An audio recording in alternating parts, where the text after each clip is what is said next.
Merci à vous qui suivez cet entretien. Merci à tous ceux qui aiment bien suivre la politique au Congo, la politique ici à Kikwit où nous sommes. Nous sommes là dans le cadre de l'entretien que va réaliser l'honorable député national, donc le candidat malheureux, dirais-je, Docteur Cédric Mayoko, qui a été évidemment malheureux pendant les élections réalisées il y a peu ici à Kikwit.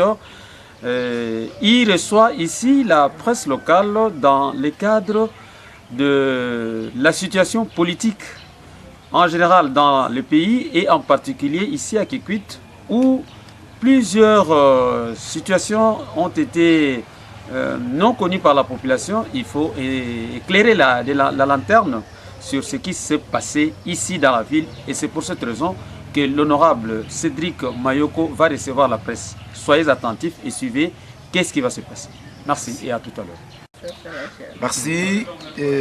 Ndenge bomoni biso awa toza presse locale na ville ya Kikwit, c'est Doudou Kasongo na radio Sango Malamu. Tosepeli ndenge ndeko na biso Dr Cédric Mayoko oyo azalaki candidat malheureux na ba élection elekaki bino moko boyebi malamu, mais azalaka na Kinshasa aye kozonga awa tango aye kozonga awa alingi aleka inapercité alingi asolola na presse na biso toyeba makambo mboka ndenge ezotambola. Yango wana ndeko Cédric, merci beaucoup. Motuna na ngai ezali ya kotuna bino pe na koyeba après kolekisama ya maponomito élection na Congo, particulièrement na Kikwit bipei wapi yo ozalaki eli, analyse ya maponami yango osala yango ndenge nini kobanda na présidentielle tokende na national toye na provincial, soit même tokokai kokende ti tokende kuna lolenge baponaki ba président ya ba assemblée na biso na lolenge o baponaki ba sénateur na lolenge bapona ba gouverneur. Yo lokola candidat malheureux, est-ce que au mona makambango elekaki na lolenge elongo bami?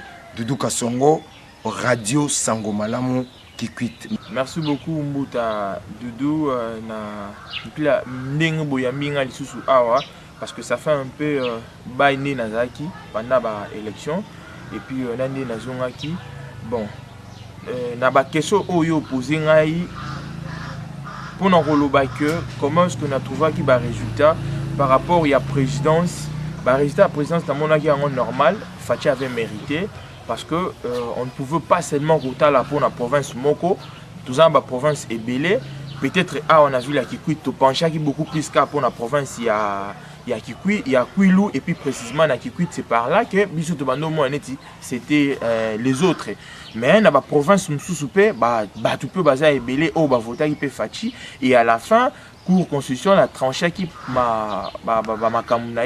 c'est le président de la République Fachi a mérité qui. Alors par rapport il y a résultat il y a des députés nationaux ou ngamoro nazaki candidat dans la ville il y a Kikwit ngana lo baranabi il y a des députés nationaux il y a Mususu ngana lo bara Moko Ameritaka, mais Moko Ameritaka, c'est par rapport qu'il y avait Fayulu Oya Puyaki, sinon il n'allait même pas remporter victoire Wana parce que Nienga Zarana Sala et l'eau Moroté. Et les deux autres là n'aïba même pas ceux qui bango réellement. Mécanisme ni ceux qui basoka parce que ngana loba beaucoup plus ngana na ba preuve ngati lelo ba papier na bomba ngo ezana ndaku ba papier na zana ngo ezana ndaku na ye baraté ceux qui bango bazwa ou bazwa na canal nini on a façon nini parce que ngana zara na Equity awa nous avons vu ba sorte ba musuma banga ba bamba bango ba mususu peuple bando yembela bango ba biloko wana tout na zana ngo mais to ye baraté ba façon no ba bima. Donc en fait concernant ba élection na de députation nationale na ndimaka ngo te lelo donc ngai na boya kango résultat ya na ba députés nationaux et puis je pense que bon milo moko boso mona réalité makambo ezoleka parce que certes na Kikwiti na ebité si réellement que ba députés nationaux ngo ba existera vi ba makambo belé tozoleka rien ne change, rien ne marche par rapport na bango yango mona apé na assemblée nationale ba mususu ba kota raté depuis que azwa pouvoir ngo ti lelo akotaka te mais bafutaka ye salaire. Donc voilà un peu inquiétude na biso ebele na place wana ningi lika. Pour le député provinciaux, bon, je suis là, au moins je suis d'accord parce que au moins tout le monde a mérita neti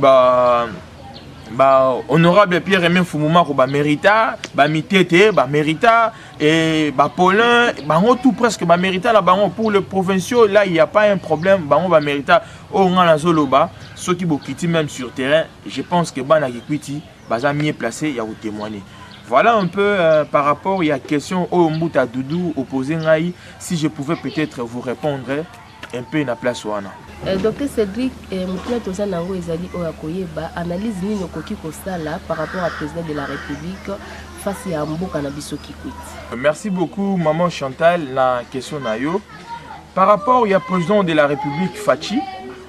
Moi sincèrement na considérer asa président pour la province Moko, non. Il est le président pour la RDC, c'est-à-dire la province Nyonso. Parce que quand on parle de la RDC ils ont constitué 26 provinces. Donc, il est président pour la Batu Nyonso. Alors, s'il faut parler par rapport à la ville de Kikwit, moi je dirais ceci. Topé ça y est temps. Topé ça y est chance. Je sais que il est en train de se préparer pour qu'il aille à la ville de Kikwit. La question en Nyonso, mituna tout ça en haut. Je pense que le moment où il y a awa et il a mieux que de poser la question à la Nyonso. C'est à peine qu'il vient d'arriver, à Oumeli même pas, il a même pas fait même pas 2 ans, il a une année au sala, dans le moment où il a net yo n'engo zawana tant où il est aucun pays étranger même pour la toute première fois tant que tu ne connais absolument rien, on aura d'abord au banakou yé ba malem mais jusqu'à tel point où il y a comprendre pas au banakou sala ba misala na yo. Lui il vient d'arriver, il y a même pas 2 ans, topé ça chance dans le moment où azolukana no afani sana na administration. Afani ça ba c'est parce qu'il ne faut pas oublier que Mbore Koufa qui na dernière couche. Donc Mboka Pena et Koufa qu'il y avait plus rien qui marchait dans ces pays et puis tout le monde fouillait même. Il est arrivé et pour l'instant azoluka moyen commerce kazon c'est ba makambu malembe et puis à la fin peut-être on pouvait voir. Je sais que chez nous à Kikwit to vote a été mais Fachi a tribalité. To vote a été mais ce que je sens en lui, il est humble. Et vision a toujours vision à Fachi. Oh, il t'a fan la muka province où il y a tchaka et belé la mutuna oh a raisonnaka et belé la mutuna c'est esa province à Bandundu principalement quand on parle du grand Bandundu on voit Kwango, Kwilu et puis Maïndombe et il est là il réfléchit. Je sais que chez nous ici tous on a problème moko mnene courant wana ya Rakobola et je pense que Fati a ébi magamba courant Rakobola et puis a réalisé on a assuré que Fati ti mandat na aussi là que courant Rakobola les arabes bongo non na ébi que Fati a mutu il y a pratique et puis a na volonté parce que il est en train de réaliser des choses oh et belé depuis ce qui combien d'années et salamate Fati azo salango et pourquoi pas toper sa chance que na Kikwiti awa il va réaliser des choses. D'ailleurs moi Toko qui écoute musika te on est en train de voir tout doucement petit à petit ba érosion oh et Zalara Bongo, Atini Mongo, Bazo Salango, et on est en train de voir route, Bazo Salango. Ce n'est pas pour un individu ou un ministre qui va se relever à Télémé à l'objet, bon, on a la poche, non, c'est le gouvernement. Et quand on voit le gouvernement, on voit c'est le président de la République Fati. Yene Gara Makamu, Yene Mutasimba Plafond Nyonso. C'est lui qui dit, voilà, yo côté ministre à côté dossier naïe et pas naïe. Et lui, à la fin, il signe à ordonner.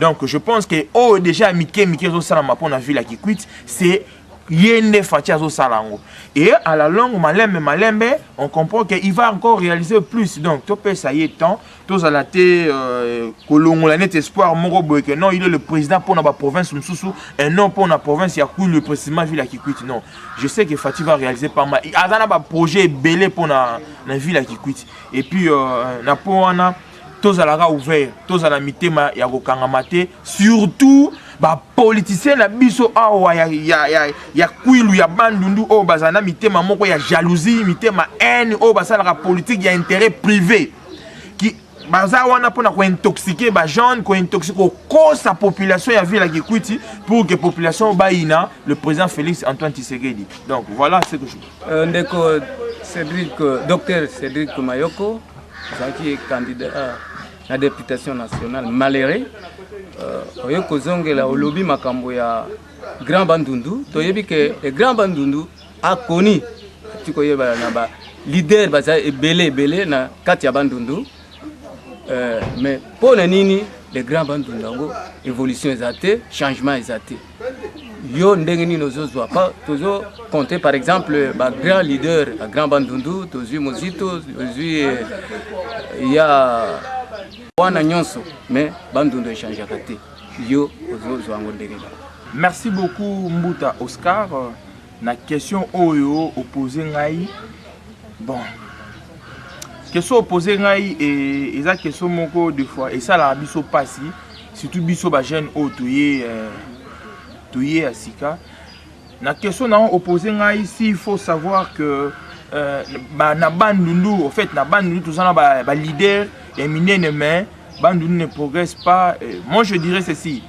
Na Bandundu Mobimba, leader à la raté. Donc, quand je parle na Bandundu, leader à la raté, c'est par rapport que un leader, ce qu'on limite au sentir au leader, il faut tout le monde avoir œuvre na yo, yo réalisé déjà sur terrain. C'est par rapport à œuvre dans notre pointeur que réellement tu es un leader. Quand je regarde dans notre province, principalement sur Nathalie Netina qui quitte, tout le monde a que la ville où tout ça un stade Moroté, oyo kaka bango ba leader wana ozoluka o tangi ba kombo qui sont des leaders ba yiba ba mbongo wana parce que na yebi que ba 2 millions et bima pour ba tonga ba stade à Kikwiti kaka bango wana bato ba yiba ba mbongo wana et loko moko salamate na kata ya ville ya Kikwiti. Deux fois, ça me surpasse beaucoup. Tant que ce sont des leaders, en fonction de quoi nous avons eu quelqu'un qui était ce qui Premier ministre, Kabila Pessie, Premier ministre. Il a joué avec l'argent en folie. Ils ont construit de n'importe quoi. Ou les premiers de la classe na construction ou la ressemble à la République démocratique du Congo. Babima premier. Mais dans la ville, on a vu la Kikwit et l'euro moro est à la raté, ville les zonga ciment. Tant on s'est dit, étant que soi-disant, leader, je me pose des questions. Leader aux il y a Wapi, dans la province à Kouil, nous avons eu des gens, président de l'Assemblée nationale, qui ont dirigé même l'Afrique. Vous comprenez? Mais vous prenez le courage, peut-être les leurs aux Obamons, aux Opessa, équipe Moroboé, dans le niveau, il y a Kinshasa. Mais on a qu'à ville qui quitte l'équipe n'a pas souffrir. L'équipe n'a pas même pas le président. L'équipe n'a pas on est là l'équipe de Soubayara vous tout la coupe du Congo na Kinshasa on a souffert fort. Souffert. Ce n'était pas effort on a vous tout que souffert fort. Quand est-ce que question on a posé à jour ni autre monde on appelle que joueur à outil na niveau il y a qui quitte à Kebeta na niveau il y a équipe nationale. Jour ni to remonaka pena joueur à outil soit na ba DSMP ba futuka aya robeta pe na équipe na biso awa na Kikwiti. Mais on est en train de voir ça na province ya Katanga non? On voit si on parle de Moïse Katumbi, c'est un leader. Moïse est devenu un grand leader à cause du football et leader à comme Luana c'est par rapport à l'équipe na Mazembe. Mais on voit aujourd'hui ba joueur bazo longwa équipe neti il y a ba DSMP ba avec club a préféré que betani na Mazembe. Mazembe c'est équipe ya province et le Roni ne sali Moïse pour comme un grand leader. C'est Eza Mazembe équipe na. Pourquoi pas biso pe ba vient na biso na oyo zotanga ba kombo soi-disant sont des leaders oyo ya loroté ozo lo bas na ebité so za leader en ndoto oyo zo benga ba leader que bango baza ba leader alors pourquoi ba supporter ba zoatan ya ko s'occuper pe pour na ba équipe na biso awa. Alors si moi je me dis ceux qui province oyo des fois et progressité c'est à cause ya ba conflit na bango. Conflit de leadership, leader T. Donc il faut éviter tant que ça. Ce sont leurs conflits là, tu vois? Conflit là, et ça là que non. Là, oh la ça là, je me rappelle, tu te rappelles encore, na makambo lekara époque il y a fallu aérobet à concert awa. Hein? Ndenge ba makambo lekara tout consort, tu avais vu comment est-ce que ba guerre et les kakawa, oh ceux qui gouverneur côté lobby boy, oh ceux qui premier ministre. Alors ba bilo wana il y a ba kufaka. Au moins, conflit na bango, il y a conflit de leadership. C'est ça qui fait que des fois, il est progressé. Et puis, il y a aussi des tribalismes. tribalisme non oyo aza mutu ya mwa mboka tel oyo aza mutu ya mboka tel okomona bata gungu na gungu bakanga bango na bango baso bambala bango ya te na clique na bango. Non, parce que lui il est idiot, il faut récupérer pouvoir nyonso rolingate mumbala kota kuna na kwena bango babilo wana nyonso ba conflit. C'est ça qui fait que province est progresser. Allez-y comprendre que vous allez bozo mona mutu qui a joué avec l'argent, qui a asa boss, il a vraiment de l'argent. Il va quitter Kinshasa pour aller dans la province, à ça de Mama Puta. Na niveau ya mutu oyo ya la grandeur na oyo azali qui peut amener awa na mboka na ville oyo akoya tana ba entreprise mboka oyo so manquer ba entreprise ba jeune baza négliger saboter voire même oublier il ne travaille pas lelo po mona mwana yikui na ikata ville yikui to mona muta sali mariage jeune na sala mariage eza problème eza maman na problème musale ezate arosala mariage monga ozwa ba jeune ba komi na bango bata ba moto bata ba wewa ayeba quand même pas ba la muraneni po mutake sala musala mais ba cause ba vana ne ba sali po mboka oyo ke liboso te. Ce sont des vieux qu'il faut que tu vas à la liste. Donc il faut bosser à la banque même dans la politique actuelle. Ils ont donc pour n'anga mutu n'anga information ce sont pas des vieux temps baza aux gens na mboka au bête la banque suba maboko. Allez-y comprendre les villes neti kuilu. On a zo loba so na kosi va demander recette o esala ke bandundu c'est-à-dire précisément je parle de kuilu et vivre recette ezala kaka so na kosi botu na bango ezaka mbonga minerval. Et puis il y a des cherka. Oh, bah moi ça la vivre. Il y a moi en mais nous avons awa tout ça ba forêt à minene awa oh toko tape ba maman na ba entreprise oh toko ça ba bilanga minene awa. Mon pe koti ba tu peux se retrouver ba to créer ba biloko minene na kata province oyo. Mais allez-y comprendre que tous ces vieux là oyo zotanga ba kotanga bango le suba komote soza pembe na il ne faut même plus parler d'eux parce que esa époque na bango ce sont des vieux qui sont là pour étouffer nous les jeunes. Ils ne veulent pas ba jeune ba remplacer bango, ils ne veulent pas ba jeune peut pas que liboso baza wana pona ko étouffer ba jeune ba utiliser ba biso ba jeune comme ba instrument à publicité na bango. Il a besoin de quitter telle place ailleurs après si on mobiliser les jeunes, on mobiliser tout, aller à combiner tu roi moroboy. Donc fini avec les distractions à babouso papa mana. Nous n'avons plus besoin il y a des distractions na tokoli. Je suis né et grandi à Kikwit. La Kikwit qui n'a pas mtuluku aluku samunawa. Donc peut-être et d'ailleurs moi je me dis que soko l'année il peut battre musus on y est bazana bango pena d'origine awate. Baza ba original pena et la Kikwit. Ce sont bayaka ya parce que muto pena oyo pena za na souci ya mboka oyo na ba niveau ya ba pouvoir auto zuwana na ba viana tout bazuwana. Moi je me dis que ezaka kindoki soki lelo aujourd'hui na mboka neti na ville ya Kikwit toza na couranté toza na maïté il y a pas d'entreprise. Et tous en stade, c'est nous qui ont fait même des vidéos avant et les cas jusqu'à tel point que il n'y a pas longtemps, c'est nous là. Mais on comprend et puis on bien leader. Il faut que l'on la combat leader, ce ne sont pas des leaders. Donc voilà ce que moi peut-être je pouvais répondre bien à point. Donc on le leader. Époque il faut tourner rideau.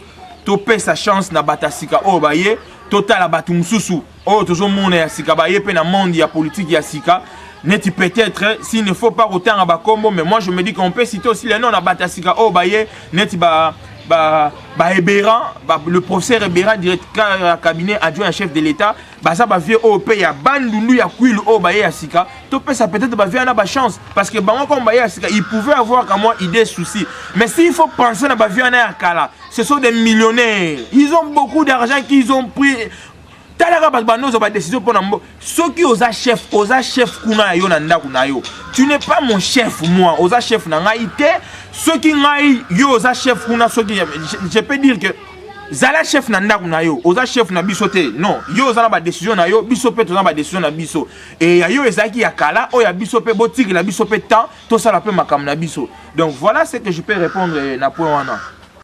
Merci docteur Cédric Ozabongo. Honorable député malheureux na ba élection lelo tomoni ozongi na kati ya Kikwit pona likamunitali politique ya mboka bongo okolobela biso nini makambo maleka na o itali arrestation ya DG ya office de route balobi bino bongo la balobi détournement biso de biso to bien on est ni Grand Bandundu, oui, Zali Bongo, association etali bana nyonso ya Grand Bandundu. Et le bini nalikamu ya arrestation ya ndeko DG officier. Merci beaucoup Mbuta Maker na question nangé. Donc na question oyo posé. Merci beaucoup Mbuta Maker pour la question na opposé. Je pouvais dire ceci. La question oyo posé, c'est vrai qu'il y a eu un groupe. Donc quand on parle d'un groupe, c'est-à-dire Batunion Sauté, groupe Moroboye, il y a ba vieux Moroboye, ba Sanganaki, pour nous rebimisa comme les Grand Bandundu. Ça c'est d'abord c'est faux. Il y a clic na bango, ba s'opposer pour l'arrestation, il y a DG, il y a office de route pour dire que fils ceux qui Grand Bandundu baza contre arrestation, il y a DG, il y a office de route. Mais tous a quand même juste non. Namboka oyo soto commis jusqu'à tel point c'est que tous ont beaucoup plus de tribalisme. Tous on a besoin de tribalisme mais on a su nakata mboka. Et puis ceux qui tous a toujours na mitou na biso na ba ali Rwanda, je vous dis que province ya Bandundu principalement est progressé. Il faut tout éviter babilo kwana. To bano luka un jour dans la vie état de droit et zonga na mboka. Maintenant to comme état de droit. Mutu oyo ayebi que ayibi mbongo. À l'époque, Babando Sakana, mais cette fois-ci, comme état des droits, c'est simple, 57 millions. 57 millions, et puis 57 millions, et puis, la place où on a quand lui, il était d'abord, Nambongwana, a reconnaître qu'il était Azalaki, moi, na Bandundu. Personne n'a yébaka, Kaza, moi, na Bandundu. Tu yébaka même pas que les DG office de route, Azala Bandundu. C'est justement après tant à Ibimbongo, le président de la République, le patron de la nation, le garant, Fati Volonté, na misala na volonté na oazo luka beaucoup plus pour que Makambu échanger parce que yé moko be Fati akenati kuna pe akenako loba que non voilà ceux qui bomonga na Ibimbongo na bokanga ngai batala ye ba vérifier que aiba na été. Alors yo suko yo oyibi 57 millions batika yo zana.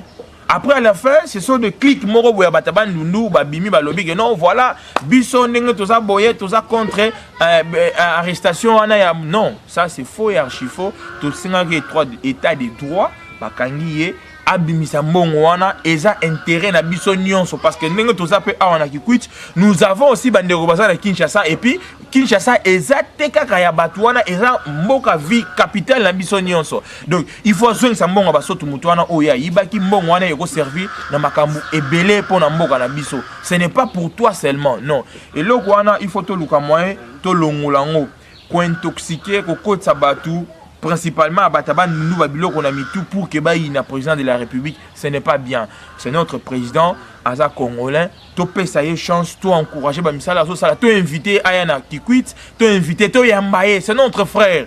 Tout invité Bakere la pamba bavie au bazo kosa bisopo, après sur moi 10 fois, 20 fois, tout boya. Parce que vous devez savoir ceci.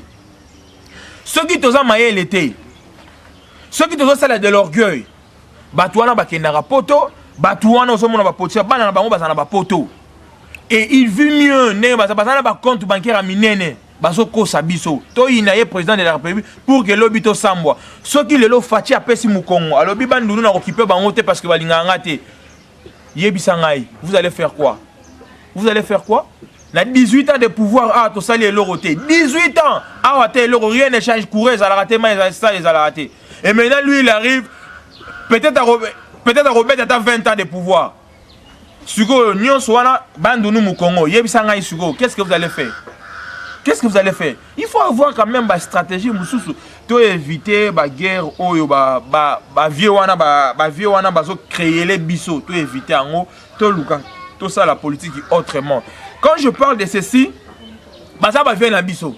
Na fini bangote, na lobby, ma ben bangote. Mais ils ont remarqué que ça là pour que tu progresses. Ceux qui ont fait des choses, ils ont fait des choses. Ceux qui ont fait des choses, ils ont fait des mantolo. Ceux qui ont fait des choses, et ça, comme moi, certains, comme la vérité, entre biso na famille, pour que au moins ville ait progressé. Parce que c'est notre génération. Ceux qui te font ça l'effort, même il y a un monde qui on restera boy. Allez-y comprendre, on se réveille, oui, voilà, on mobilise les gens, il faut concert et bête à stade. Quelqu'un qui souffre ici, il ne gagne absolument rien. mbongo na ye ya pasi auti koluka soki atekaki ndunda na ye soki matembele du fait que azala na souci ya ville na ye ya Kikwit, azala na souci ya ville na ye ya Kwilu, azala na souci ya Grand Bandundu e progresser. Yo ye obi bon voilà tozo beta concert cotisation mututu atia mbongo pour que totonga stade na biso. Ndeko azui kamwa quelque chose na ye a contribuer a pesi pour que batonga stade. Non à la fin yo ozui mbongo wana olia na yo okenda. O s'excusa te, o pesa suite te, tu ne dis rien, okenda na yo obimano pomba gagne, obosa na o lukuta état de droit esali. On va écrire des lettres, on a président, partout. Déjà, on a fait aussi des lettres au Kenya.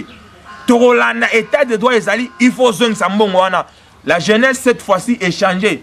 Bana bandundu principalement bana écoute basé sous bazo baté. Nous ne sommes plus bas instruments de publicité. Nous avons étudié. Nous tous les autres fonctionnaires. Peut-être bamsou plus que même bavie moussou so batanga pe. Tu es licencié, bamsou peut baza ba licencié awa. Tu as fait 8 ans en faculté en médecine. Moi j'ai fait 8 ans comme toi à l'université de Kinshasa. Biso tout aux nenge moko. Donc peut-être yo l'équipe biso na âge, mais côté réflexion peut-être l'équipe yo. Yo l'équipe biso peut-être oyiba bambongo ebele. Yango ozo mona yo sa bongo. Mais na niveau na biso biso to la poche vide. Mais en quelque sorte toza nenge moko. Oza na souci te ya mboka oyo. Ya vu la Kikwit. Biso siko toza na souci ya vu la Kikwit. En d'autres termes, ceux qui ont ça ne va pas. Bon démissionner na bino. Comme j'avais dit à député nationaux. Bah démissionner. Pour yo kota parlementaire. Au siège à Naote. Tu ne pas même pas le temps de réfléchir pour la ville là yo. On y a quand même pas. Mais aux autres qui n'a qu'à parlementaire. Pour les qui n'a qu'à parlementaire. Maintenant qui va défendre ville oyo? Nani va défendre bango kuna? Qui boye ça n'a pas défendre bango. Mais à la fin du mois, aux autres salaire na yo, aux autres tiens à compte na yo, aux autres continuer vie na yo. Donc voilà, on a besoin de roloba yango tokotika litite lit eza munene ville fatia roya awa ba mituna nyonso oyo tozana besoin nango ba jeune Tony Maye aza congolais aza papa na biso aza vie na biso aza ndeko na biso aza master pour na batu mususu tous à la même morale pour que le développement qui coûte et que comment liboso et ça la bien. Je vous remercie beaucoup ndenge bino nyonso boyaki. Ce n'est pas peur des choses qu'on affronter les journalistes Union Soboé, il y a ville qui quitte, il faut avoir pendant qu'à moi aux alarmes fort quoi, na argument et puis na intelligence quand tu réponds dans certaines questions, c'est pas vraiment facile. Merci, je vous remercie. À la prochaine. On est là. Biso toza esclave bana écouter et en canal la biso to telem sa bana écouter nyonso mitou eroson à bango normal. Donc bon éviter ba dire ça au cours sa biso. Merci beaucoup. De bonnes choses à vous.